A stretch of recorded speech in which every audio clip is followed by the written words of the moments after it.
I refuse to not be first. Do we do enough? Well, I never shut up about it. It must have been about 16, 17. We nicked their guilt rings. Right, the bouncers' guilt rings. This is no good for me. That's the reality. If you want the honest truth, and I see it every day. Watch the hair. Andrew McCART, IFL TV, proudly sponsored by Everlast. I'm here with the victorious Calum Frenchie. We spoke there. Jordan Ellison's no mug day. Gave you a good fight, good, valuable 8 rounds and only your 4th professional fight. Aye, another solid 8 rounds in with a tough, durable opponent. Good learning rounds for this stage of my career.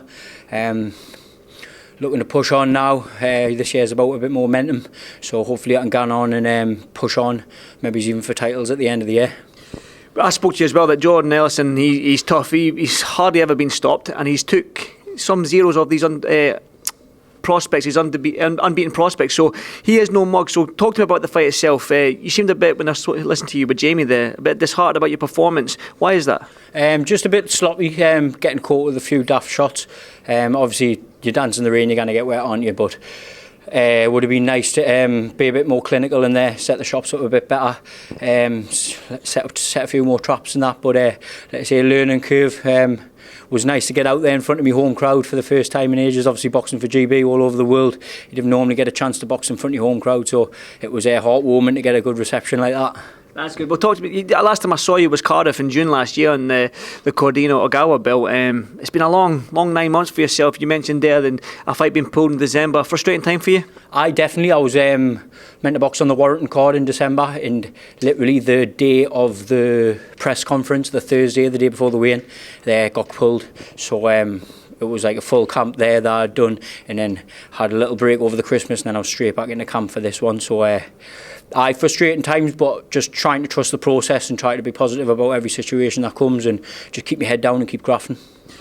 But I mean, that's only your 4th pro fight and your 2nd 8-rounder. They're pushing you quite well here. They're pushing you quite fast as well. Was that just testament to that amateur background you mentioned, boxing for GB, and obviously the skill set that you possess? Yeah, it's humbling that they're pushing us so fast. They must think highly of us. So it's nice, obviously.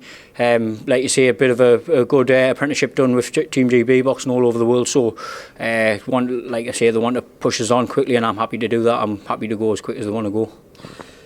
I want to touch on Graham Rutherford, because it seems like all you Berkeley boys speak highly of this man. For people that don't know Graham Rutherford, because he doesn't do much camera work, you don't really hear the man. You might see the man in the corner, but you don't hear his corner work, you don't hear him on interviews. Just tell me about this guy. He's the boxing guru. Anyone who doesn't know him, get to know him, because he's there. He's been the best amateur coach in the country for the past 10 years at Berkeley, and he's got a new lease of life about him with the pro game now that we're all turning pro. He's got a new challenge, a new venture, so he's back on, and he's looking to push on and push us to the titles and the pros as well. I mean, the man did discharge himself from hospital. I don't know the ins and outs of it, but he wanted to do that so he can catch the final preparation of all your fights, because there's you, Mark Dickinson, there's Izzy, Pat McCormick's not there anymore, but he was part of Berkeley back in the day. So, I mean, what a guy. I was in hospital with him just last week, and he had just had a major operation, and he was meant to stay in like this week, but because he wanted to, like you say, because he wanted to come and watch our last spar, he discharged himself a bit. He had to carry him into the gym and carrying him out after, sit him down, watch the spar, and carry him out after, because there was no way he was going to miss with final spar and then miss tonight. He's recovering well from it, and he's, like you say, he's some man. Definitely, man. What a guy. Back to you though, Calum. Obviously you've got a few lumps and bumps there from a good fight with Jordan Ellison there. So what's the plans? A little week, 2 weeks break, and then back in the gym and hopefully get a fight date soon? 100%, mate. Just staying on it, have a little breather, and then straight back on it. I'm one of them. I live in the gym, and anyway, I'm always in the gym. I'm always on it. I don't take massive time out of the gym, so we'll get back in, and we'll work on the stuff that went wrong tonight, and put it right for the next one. Listen, well done again tonight, man. Good 8 rounds under your belt, valuable rounds, and well done again, Calum. Thanks, mate. Thank you.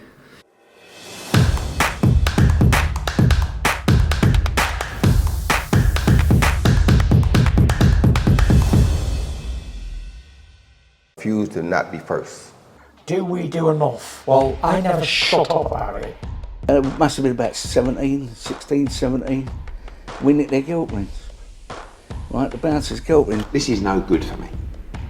That's the reality. If you want the honest truth, and I see it every day,